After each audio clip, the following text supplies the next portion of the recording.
사무엘상 13장 8절부터 15절까지의 말씀입니다. 한 목소리로 천천히 합독하시겠습니다. 사울은 사무엘이 정한 기한대로 이랫동안을 기다렸으나 사무엘이 길갈로 오지 아니하매 백성이 사울에게서 흩어지는지라. 사울이 이르되 번제와 화목제물을 이리로 가져오라 하여 번제를 드렸더니 번제를 드리기를 마치자 사무엘이 온지라. 사울이 나가 맞으며 문안하매 사무엘이 이르되 왕이 행하신 것이 무엇이냐 하니 사울이 이르되 백성은 내게서 흩어지고 당신은 정한 날 안에 오지 아니하고 블레셋 사람은 믹마스에 모였음을 내가 보았으므로 이에 내가 이르기를 블레셋 사람들이 나를 치러 길갈로 내려오겠거늘 내가 여호와께 은혜를 간구하지 못하였다 하고 부득이하여 번제를 드렸나이다 하니라. 사무엘이 사울에게 이르되 왕이 망령되이 행하였도다. 왕이 왕의 하나님 여호와께서 왕에게 내리신 명령을 지키지 아니하였도다. 그리하였더라면 여호와께서 이스라엘 위에 왕의 나라를 영원히 세우셨을 것이거늘 지금은 왕의 나라가 길지 못할 것이라. 여호와께서 왕에게 명령하신 바를 왕이 지키지 아니하였으므로 여호와께서 그의 마음에 맞는 사람을 구하여 여호와께서 그를 그의 백성의 지도자로 삼으셨느니라 하고 사무엘이 일어나 길갈에서 떠나 베냐민 기브아로 올라가니라. 사무엘이 자기와 함께한 백성의 수를 세어보니 600명 가량이라. 아멘. 하나님이 은혜를 주셔서 우리 교회 위치 임식이 잘 맞춰졌고 임직식도 잘 맞춰졌습니다. 부활 주일 예배를 했고 또 세례식을 했고 또 부활 주일은 우리 설립 주일이기도 했습니다. 우리가 위치 임식의 그 짧은 영상을 보면서 정말로 49년 동안 우리 하나님이 우리 교회 가운데 얼마나 많은 복을 주시고 우리 목사님께서 얼마나 피땀 흘려 교회를 세우는데 노고하셨는지 짧게나마 볼 수 있는 의미 있는 시간이었습니다. 하나하나 보면 살펴볼수록 아름다웠고 살펴보면 살펴볼수록 의미가 있었습니다. 임직을 받으시는 분들이 힘을 모아서 태국 선교센터가 세워지는데 큰 공로를 하셨고 공헌을 하셨고 임직을 받으시는 분들이 임직 받기 전에도 이미 신앙적으로 많이 성숙하고 준비되어 있으신 분들이셨는데 임직을 받고 나니까 왠지 더 든든하게 세워지신 게 아닌가 하는 생각이 들었습니다. 물론 우리 교회가 임직, 위치 임식을 자주 할 수는 없습니다. 아주 오랜만에 하기 때문에 사람 모이고 돈 모이는 곳에 소리 나지 않는 곳이 없고 조금 불편한 마음이 드신 분들도 계셨을 거고 조금 원활하지 않은 게 있었을 수도 있습니다. 그런데도 잘 진행된 건 여러분들이 참아주시고 넘어가 주시고 포용해 주신 덕분이라고 생각이 듭니다. 교역자로서 조금 더 잘 챙기지 못한 죄송스럽고 아쉬운 마음도 있지만 여러 성도님들이 함께해서 아름다운 시간이었습니다. 하나님이 그 모습을 보시고 그 인내와 참음과 아량을 보시고 더 크게 복 주시리라 믿습니다. 너무도 중요한 시간을 우리가 보냈습니다. 너무도 의미 있는 일정들이 많았습니다. 모두가 의미 있었지만 특별히 40일 특별 새벽 기도회를 우리가 했는데 처음에 특별 새벽 기도회가 진행될 때 이게 목사가 마음을 그렇게 먹으면 안 되는데 마음 한켠에 어떤 마음이 드냐면 이게 익숙하지 않습니까? 그러니까 첫날은 조금 많이 오시고 이게 좀 덜 오시다가 마지막 날 얼굴 도장 찍고 보통 이러시지 않겠나 했는데 그 어려운 상황 가운데 정말로 우리가 순환 주간에 더 많이 오시고 더 열심으로 기도를 하셨습니다. 신앙으로 고백하고 또 소원으로 적은 기도의 제목들이 응답됐다, 해결됐다 하는 얘기들이 여기저기서 많이 들리고 있습니다. 우리 교회 가운데 하나님이 일하시는 간증과 자랑이 넘쳐나리라 믿습니다. 하나님의 큰 일이 일어나고 하나님이 복을 주시는데 조금 불편한 마음이 있어도 참고 덮어주고 이해할 때, 다른 사람에게 말하지 않고 조용히 하나님 앞에 기도할 때 하나님 그 모습 보시고 은밀한 은혜와 복을 주시리라 믿습니다.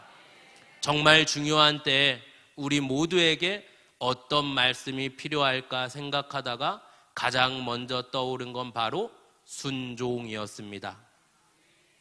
순종이라고 하면 여러분들이 지금 마음속으로 아마 이렇게 생각하실 겁니다.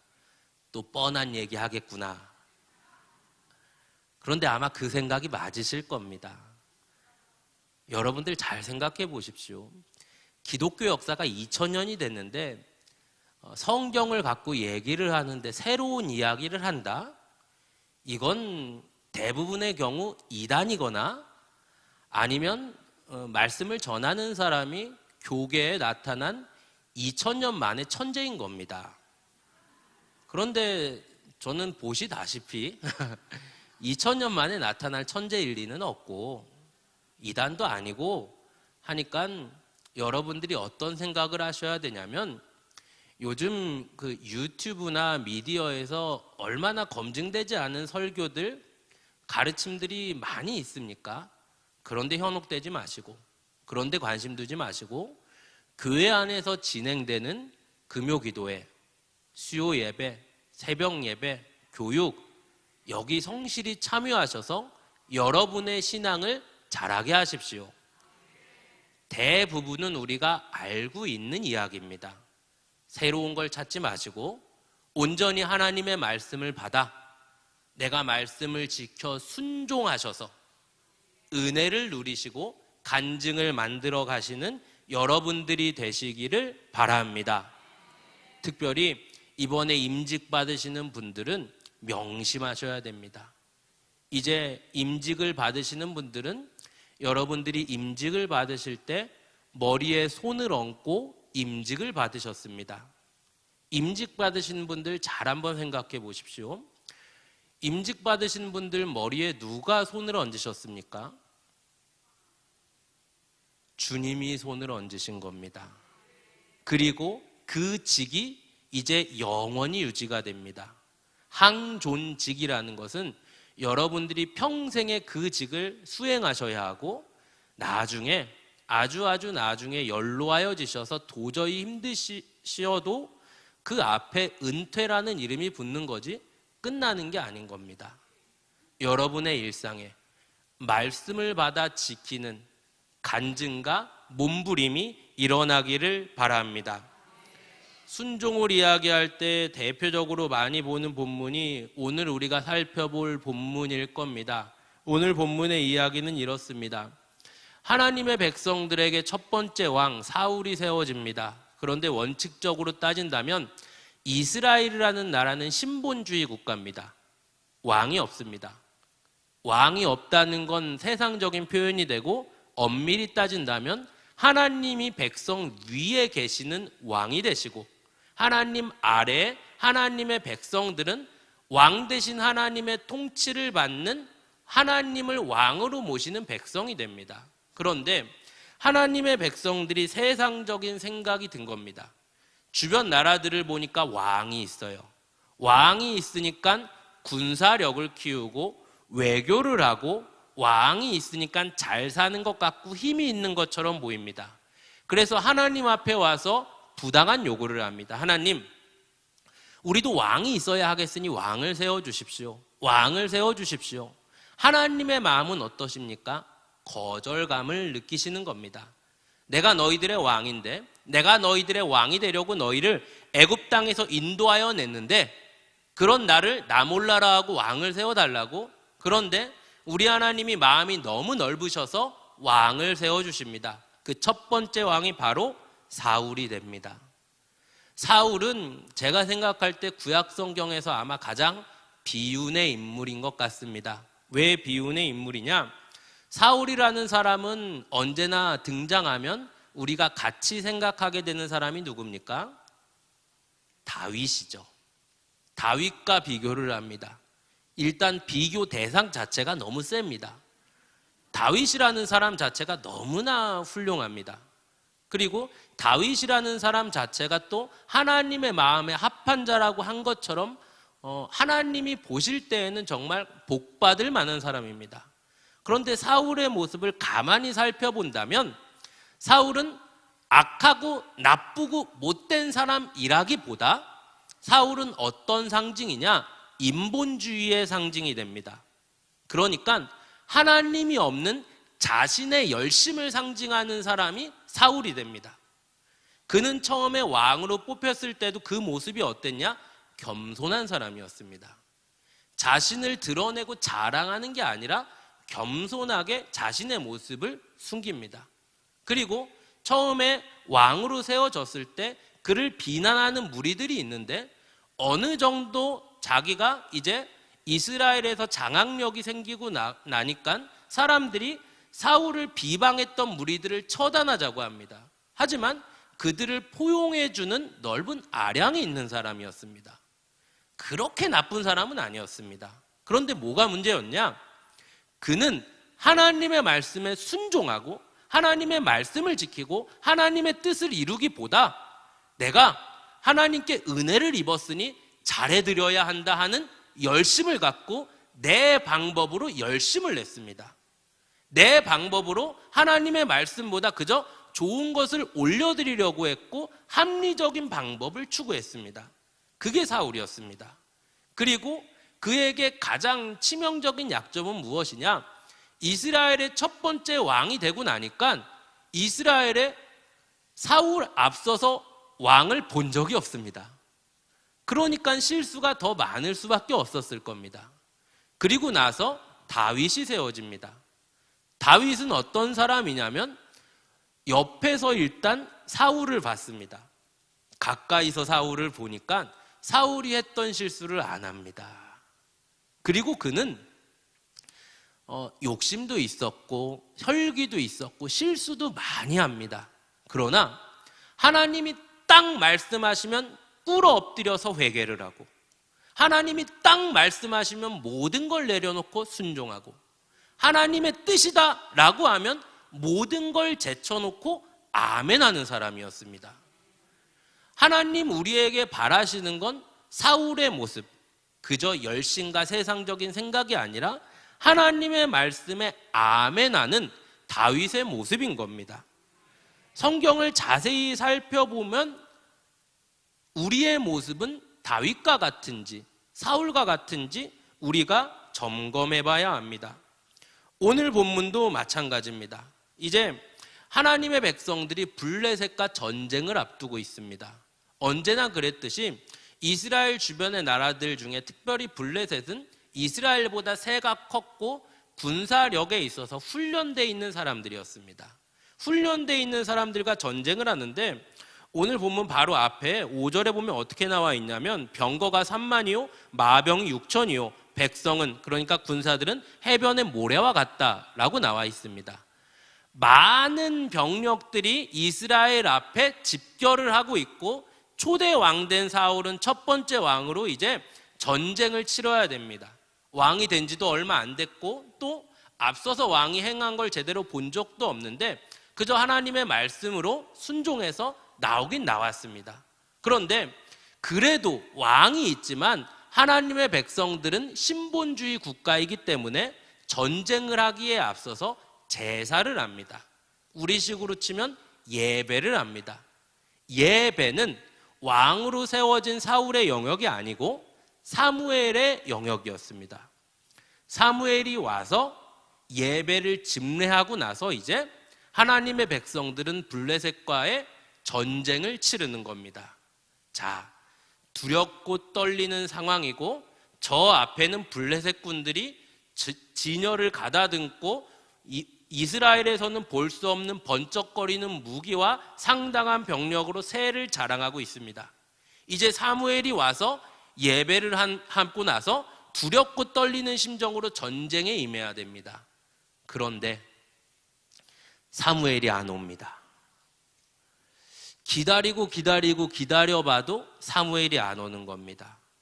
그런데 그 사이에 백성들이 동요를 합니다. 백성들이 동요를 하는데 정말 걱정하고 근심하고 불안해하고 부정적인 말들이 점점 많아집니다. 우리 어떻게 하지? 이제 조금 있으면 블레셋 사람들이 쳐들어올 것 같은데, 우리는 새도 약한데 사무엘이 안 왔다고? 무슨 일 벌어진 거 아니야? 이미 전사한 거 아니야? 하나님이 우리를 버리신 거 아니야? 아니 어떻게 사무엘이 안 와? 조금씩 이스라엘 백성들이, 이스라엘 병사들이 모여 있는데 탈영병이 생깁니다. 군사들이 흩어집니다. 흩어지는 것뿐만 아니라 이제 군중들 안에서 들려지는 말들이 무섭게 다가옵니다. 아마 이 사람들의 칼끝이 사울의 목을 향했을 겁니다. 여기저기에서 횡횡한 소리가 들리는데, 흉흉한 소리가 들리는데 쿠데타의 소리도 들렸을 것이고, 사울을 원망하는 소리도 들렸을 것이고, 이미 우리는 패배했다 졌다 하는 부정적인 얘기들이 들렸을 겁니다. 사울은 그래도 참습니다. 하루를 참고 이틀을 참고 3일을 참고 하다가 7일째까지 참는데 도무지 못 참을 것 같습니다. 왜 못 참냐? 이러다가는 이스라엘군은 다 뿔뿔이 흩어지고 블레셋은 벌써 쳐들어와서 우리가 질 것 같습니다. 지는 것뿐만 아니라 처참하게 죽임을 당할 것 같습니다. 이래서 사울은 결단을 합니다. 이래서는 안 되겠다. 나도 하나님이 세우신 사람이고 나도 왕이니 내가 예배를 집례하자 하고 사울이 직접 예배를 집례합니다. 딱 마치고 나니까 사무엘이 옵니다. 야, 기가 막히죠. 조금만 빨리 오지. 조금만 더 참지. 7일을 참았는데. 그리고 딱 오자마자 사울이 생각할 때는 그렇게 생각했을 수도 있습니다. 지금 사무엘이 있고 사울이 있습니다. 누가 잘못했습니까? 사무엘이 잘못했죠. 한두 시간 늦는 것도 아니고 어떻게 7일을 늦습니까? 이것도 전쟁을 해야 되는데, 그럼 와서 뭐라 그래야 됩니까? 아이쿠 미안합니다. 내가 잘못했습니다. 그런데 그게 아니라 사무엘은 오히려 사울을 나무랍니다. 이거 지금 뭐 하는 짓입니까? 그리고 오늘 성경의 표현대로 한다면 왕이 망명되이 행했다. 우리 식으로 치면 무슨 표현입니까? 당신 정신 나갔다, 이런 뜻인 겁니다. 사울은 충분히 할 말이 있죠. 아니 지금 백성들은, 지금 군사들은 여기저기 다 타령하고 블레셋이랑 싸우는 게 아니라 나 죽이겠다고 하는 정도로 지금 여기는 흉흉하고 블레셋은 새가 모이는데 당신은 지금 7일 늦었는데 이게 할 말입니까? 이게 사울의 마음일 겁니다. 그런데 사무엘에게 그 말 한마디 딱 들으니까 사울이 아차 싶은 겁니다. 맞다. 우리는 하나님의 백성이지. 이스라엘은 신본주의 국가지. 세상적인 생각으로 싸우는 것이 아니라, 세상의 방법으로 전쟁을 하는 게 아니라 하나님이 전쟁을 하시고 우리는 오직 순종할 뿐이지. 아차 싶은 겁니다. 하나님의 백성들의 역사를 보면 어떻습니까? 언제나 하나님이 전쟁을 진두지휘하시고 하나님이 싸우십니다. 하나님의 백성들이 이제 드디어 적과 꿀이 흐르는 가나안 땅에 도착을 했습니다. 첫 번째 전쟁은 어떤 전쟁입니까? 너무 무섭게 여쭤봤나요? 첫 번째 전쟁은 어떤 전쟁입니까? 여리고전이죠. 대여리고전이죠. 철옹성과 같은 여리고성. 그 당시 이미 철기 문명으로 무서운 무기들을 갖추고 있고 장대한 성으로 방어를 하고 있는 여리고전입니다. 이 여리고전을 하나님의 백성들이 어떻게 이겼습니까? 순종해서 이겼습니다. 순종해서 이겼습니다. 가나안 정복 전쟁의 모든 전쟁은 순종과 불순종의 싸움이었지 하나님의 백성들의 군사력의 싸움이나 지략의 싸움이 아니었습니다. 그리고 나서 여리고전에 비하면 확실히 작고 미약한 성 아이성과의 전쟁이 있습니다. 아이성과의 전쟁에서 어떻게 됐습니까? 패배했습니다. 왜 패배했습니까? 불순종해서 패배했습니다. 사울이 아차 싶은 겁니다. 맞다. 하나님의 백성들은 우리는 세상의 전쟁을 하는 것이 아니라 순종의 전쟁을 하는 것이지 이제 알았던 겁니다. 사무엘 늦게 도착했습니다. 그러나 누가 잘못했냐면 사울이 잘못을 했습니다. 우리는 철저하게 하나님의 말씀에 순종할 줄을 알아야 됩니다. 성도의 순종의 대상은 철저하게 하나님의 말씀이 되셔야 합니다. 그렇다면 하나님의 말씀이 순종의 대상이라면 우리에게는 무엇이 전제되어야 합니까? 하나님의 말씀을 알아야 됩니다. 자, 이제 여기서 아멘이 나오셔야 됩니다. 그래서 성도는 성경을 읽어야 됩니다. 이번 임직 때 선물로 뭐 받으셨습니까? 뭐 나눠주셨습니까? 수건이라고 하시면 안 됩니다. 성경 나눠줬습니다. 혹은 성경을 받으셨을 겁니다. 임직 받으시는 분들은 성경을 나눠주셨습니다. 다 나눠주진 못하죠. 사람이 많은데. 나는 안 좋네 그러시면 안 됩니다. 왜 성경을 줍니까? 교회에서 제일 중요할 때, 교육부서 애들 졸업할 때, 임직할 때, 군대 갈 때, 행사 있을 때 왜 성경을 줍니까? 읽으라고 주는 겁니다. 여러분이 성경을 보셔야 됩니다. 성경을 보시고 하나님이 여러분들에게, 여러분들 각자에게 주신 일상의 자리에서 순종이 일어나야 합니다. 모두에게 다른 자리를 주십니다. 다른 형편, 다른 가정, 다른 상황 속에 삽니다. 그 누구가 대신 살아줄 수 없습니다. 여러분들이 말씀을 보시고 그 자리에서 순종하셔야 됩니다.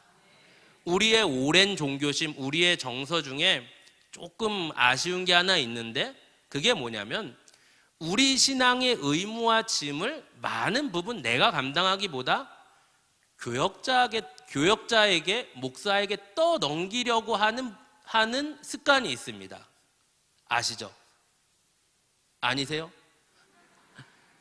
이번에 우리가 영상을 봤는데 위침식 할 때 담임 목사님께서 고생을 정말 많이 하셨습니다. 우리 목사님께서 고생을 정말 많이 하셨습니다. 49년. 와, 49년. 종종 말씀을 하시는데 그러세요. 이전에는 광명에서 정말 다 흙길이었고 물지개를 지고 다녔다. 근데 아무리 생각해도 저는 물지개가 뭔지 모르겠어요. 근데 그건 알겠어요.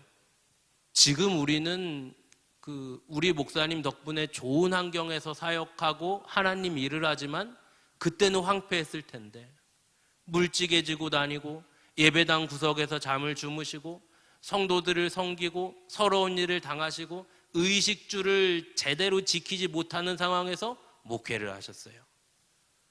근데 여러분들 우리가 잘 생각해야 됩니다. 내가 훌륭한 게 아니고 우리 목사님이 훌륭하신 겁니다. 그걸로 때우려고 하시면 안 됩니다. 이해되시죠? 자꾸 성도님들의 습관은 교역자한테 다 넘기려고 그래요. 이해는 됩니다. 어느 정도는. 그러나 여러분들의 일상에서 순종을 하셔야 됩니다.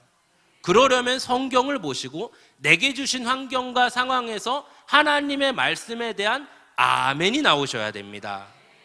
저희 집에 이제 방년 5세가 된 친구가 한 명 있습니다.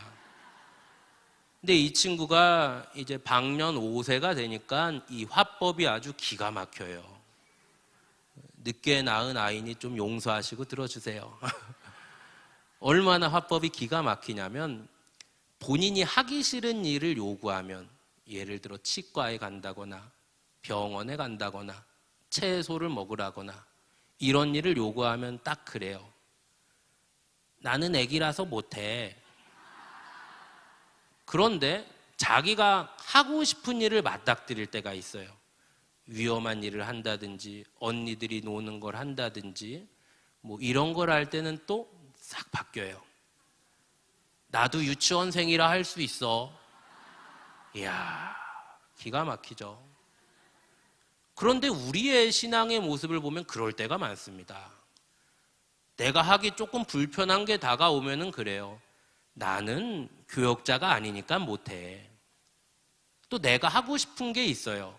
그럴 때는 그래요. 아, 그 정도는 나도 할 수 있어. 사랑하는 여러분, 5세가 넘으시면 6세부터는 그러시면 안 됩니다. 대부분 6세는 넘어 보이시는데 우리의 일상에서 아멘이 나오셔야 됩니다. 사울이 왜 실패합니까? 하나님 말씀 몰라서 실패한 겁니다. 사울이 왜 실패합니까? 열심히 있었어요. 충성하려고 했어요. 잘해보려고 했어요. 다급했어요. 환경과 상황에서 충분히 공감이 돼요. 그러나 더 중요한 건 하나님의 말씀이라는 겁니다. 하나님의 말씀을 제대로 알아 아멘 할 때 그의 삶에서 순종이 드러나는 겁니다. 무엇으로 순종을 만들어내시겠습니까? 여러분의 일상에서 하나님의 말씀으로 순종을 만들어내십시오. 열심으로 말씀을 보십시오. 성경을 펴서 읽으십시오. 근래 미세먼지도 많고 바람도 많이 불고 공기도 안 좋은데 어디 가지 마시고 성경의 지퍼를 여셔서 읽으십시오. 예배당 문 밖에 나가시면 금세 잊어버리시고 성경 안 보고 그러지 마시고 성경을 보셔야 됩니다. 요즘 너무 화두가 돼서 언급을 안 할 수는 없고 언급하기도 싫은데 이단 사이비가 왜 이렇게 시끄럽습니까? 성경 안 봐서 그렇습니다. 성도가 어느 정도 성경을 알면 이단 사이비의 이야기들은 우습지도 않은 겁니다. 특별히 임직을 받으시는 분들은 이제 임직을 받으시는 직분자의 권위가 성경으로 서야 합니다. 말씀을 알아요. 뿐만 아니라 이 집사님은, 이 권사님은, 이 장로님은 말씀을 잘 아는 것뿐만 아니라 말씀을 지키려고 삶에서 몸부림치는 간증이 있어요. 말씀을 지키려고 애써서 응답받은 간증이 있어요. 그럴 때 재직들의 권위가 서는 겁니다. 무엇으로 권위를 세우시고 무엇으로 존경을 받으시고 무엇으로 모범이 되시겠습니까? 먼저는 성경을 알아 성경을 묵상하고 성경을 지키는데 앞장서는 재직들이 되시기를 바랍니다. 둘째는 무엇이냐? 첫째가 성경의 순종이고 말씀의 순종이고 둘째는 질서의 순종입니다. 제가 좋아하는 말인데 맹자의 명심보감에 보면 순천자는 흥이요 역천자는 망이라고 합니다. 순천자는 흥이 아니고 존이라고 쓰기도 합니다. 무엇입니까? 순천, 하늘에 순응하면 흥할 것이요 역천, 하늘에 반대하면 망할 것이다. 이게 세상의 불신자들도 알고 있는 정서입니다.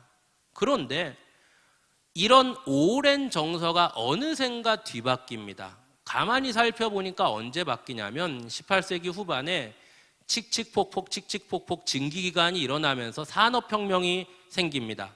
산업혁명이 일어나면서 사람들이 어디를 가도 빨리 가고 물건을 만들어도 대량 생산을 하기 시작합니다. 기술이 발전하고 나니까 사람들이 표현이 조금 그럴 수 있는데 이해를 돕기 위해서 쓴다면 겁이 없어집니다. 이전에는 언제나 초월의 영역이라는 게 대중들의 인식 속에 동서고금을 막론하고 있었습니다. 초월의 영역에는 인간의 생과 사가 있고 우리가 어찌할 수 없는 자연의 영역이 있었습니다. 그런데 기술과학이 발전하고 나서부터 이 경계를 깨버리고 하늘로 올라갑니다. 우리의 과학이, 우리의 기술이 인간의 생사도 마음대로 할 수 있고 자연의 재해까지도 우리가 조절할 수 있다, 혹은 넘볼 수 있다 하는 뻔뻔함이 생깁니다. 그러면서 그렇게 오래되지 않았는데 한 200년 지나고 나니까 지금 우리가 살아가는 시대 정서 속에도 어떻습니까? 권위라는 게 아주 가벼워져 버렸습니다. 인간관계를 많이 하지만 수직적인 인간관계라고 하면, 권위라고 하면 아주 알러지를 일으킵니다.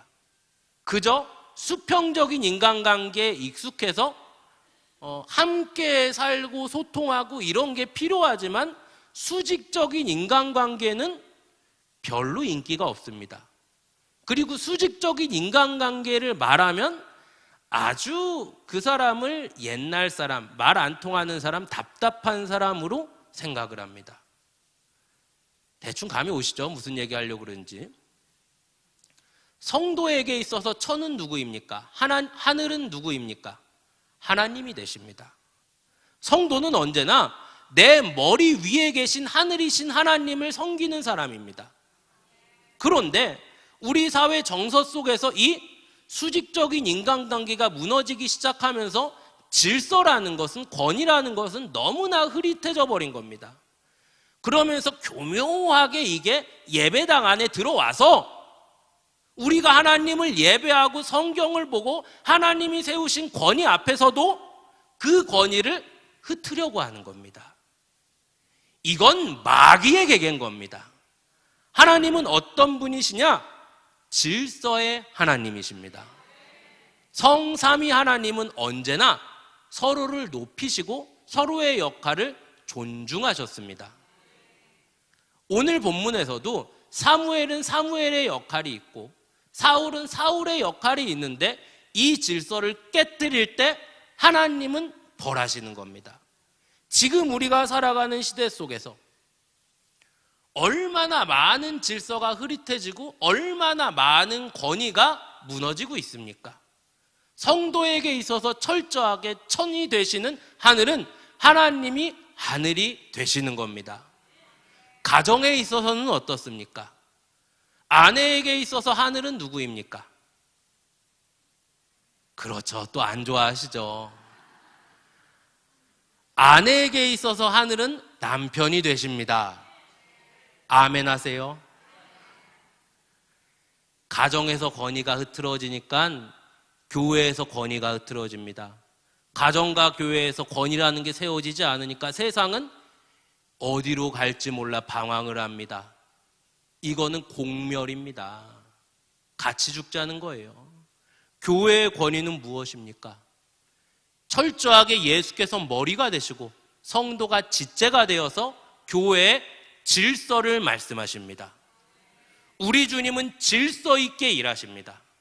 예수께서 십자가에서 처절하게 모든 멸시와 천대를 다 감당하시고 죽으시고 부활하십니다.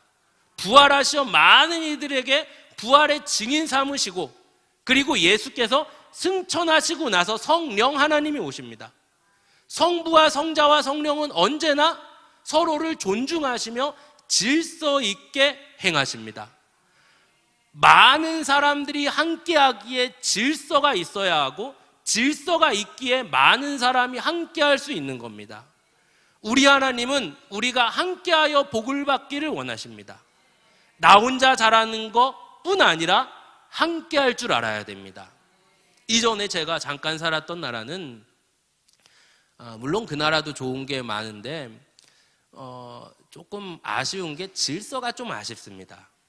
사람들이 줄을 선다거나 뭐 담배를 좀 규정된 곳에 핀다거나 침을 아무 곳에 뱉으면 안 된다거나 그런 질서가 조금 흐릿합니다. 좋아지고는 있습니다.